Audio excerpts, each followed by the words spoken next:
My name is Elena Martinez. I'm 26 years old, and I will never forget the night everything changed. It began with the velvet box on a polished mahogany table and a single sentence spoken with enough disdain to slice through the air. "This is your dowry? A watch?" Richard Hale, my almost father-in-law, held the box between two fingers as if I had brought him something contaminated. He pushed it back across the table, the scrape echoing in the silent dining room. "My son deserves someone who brings real value into this family. Maybe you should reconsider whether you're ready for this marriage." My fiancé, James, sat beside me, staring at his plate like it was the most interesting thing in the world. He didn't squeeze my hand, didn't defend me, didn't even flinch, not one word. My heart sank so fast, it felt like the room tilted. What made the moment worse was that the watch wasn't just an accessory. It had been my grandfather's, a vintage, well-kept piece he'd worn for 40 years while raising my father and building a life from nothing. Giving it to James's family felt like offering a piece of my history. But to them, I was just the nurse, the girl from a modest background who didn't belong in their world of country clubs, private jets, and multi-million-dollar business deals.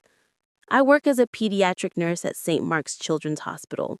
My days are filled with comforting terrified parents, singing to toddlers during injections, and holding tiny hands through pain I wish I could take away from them. I love my job. It gives me meaning, purpose, a sense of worth that has nothing to do with money. But the Hales didn't see that. They saw someone who drove a Honda Civic and lived in a small apartment.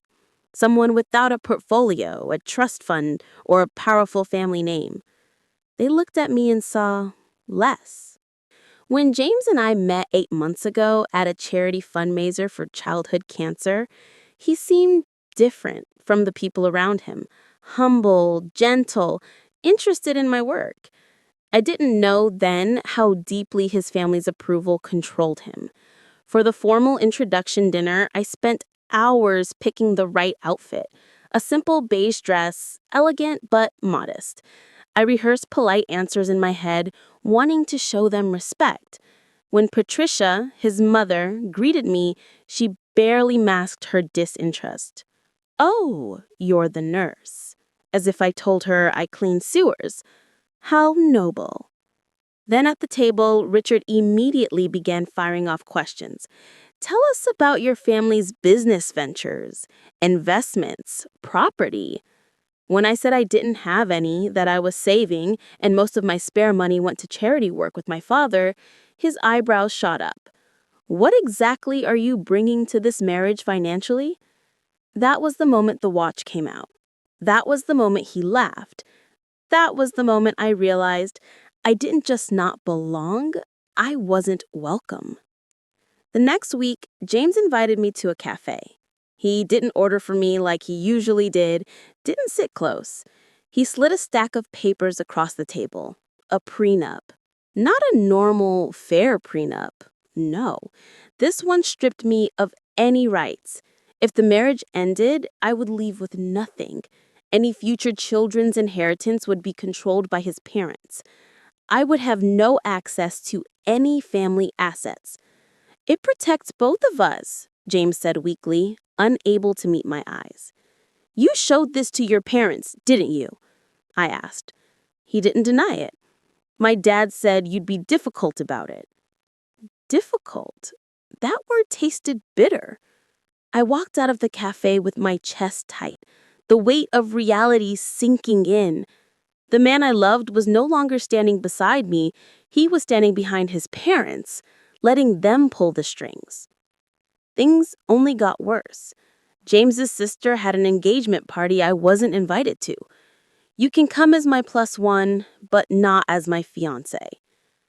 At the party, I overheard Richard telling his golf buddies, "James is keeping his options open. Smart boy." Patricia added to her wine club friends, "We're hoping he finds someone more fitting, someone who understands our world. When I confronted James, he brushed it off. They'll warm up eventually, just give them time. But the truth was, they didn't want to warm up. They wanted me gone. 3 days later, I received a call that made my stomach drop. "Elena, this is Richard," he said, voice clipped and cold. "I'd like to offer you $50,000 to walk away quietly. That's more than you make in 2 years. Be smart. Find someone in your station." My hands shook as I hit record on my phone. "Does James know about this?" I asked. "James wants what's best for everyone," he replied. When I brought it up to James that night, he simply said, "They're trying to protect me. Don't overreact." The way my chest burned at his words, I will never forget that feeling. That creeping realization that he would never choose me over them. But there was one thing the Hales didn't know, something I had never revealed, not even to James. My father wasn't a traveling salesman. He wasn't some ordinary middle-class man hopping from place to place. My father was Michael Torres, managing director of Azure Capital, the investment firm holding majority stakes in 12 major companies, including Premier Automotive Group, the Hales' entire business empire. I used my mother's maiden name, Martinez, because I wanted to build my life on my own merit.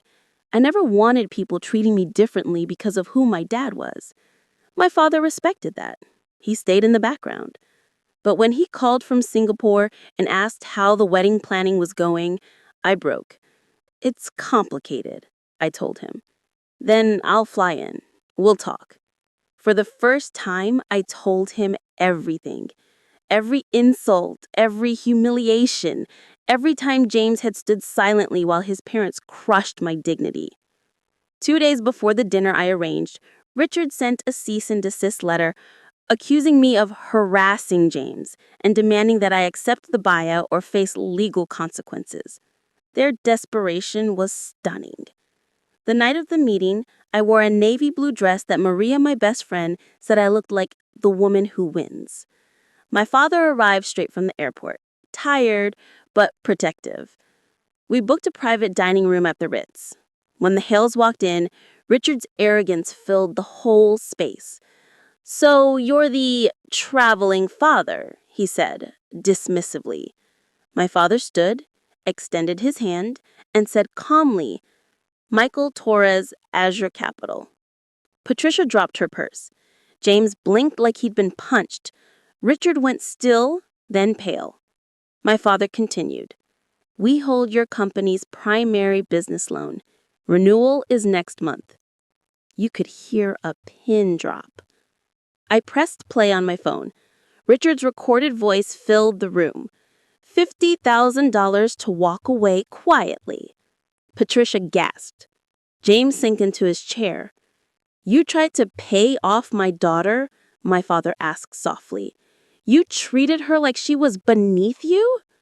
Richard stuttered. "That's out of context." "No," I said, standing. "The context is that you humiliated me, dismissed me, judged me, and convinced your son to do the same." James finally looked at me. "Elena, please, we can fix this." I removed the engagement ring and placed it in front of him. "We're done. Your family didn't break us. Your silence did." We left the room. My father put an arm around me. "You deserved better long before tonight. I'm proud of you." 1 month later, Premier Automotive Group's loan was renewed, but with strict oversight and zero flexibility. Not revenge, just accountability. James sent messages after message begging for another chance, promising to stand up for me now. I blocked him on everything. I went back to my work, my real purpose, saving children, comforting families, making a difference. I eventually started dating again, a gentle, genuine teacher who brought me lunch during my shifts and never once asked about my father's career.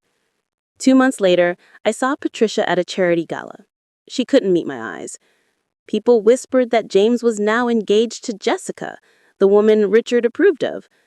But their business? Struggling under the new oversight. Their arrogance cost them dearly. My peace, on the other hand, was priceless. I learned that worth has nothing to do with money and everything to do with integrity.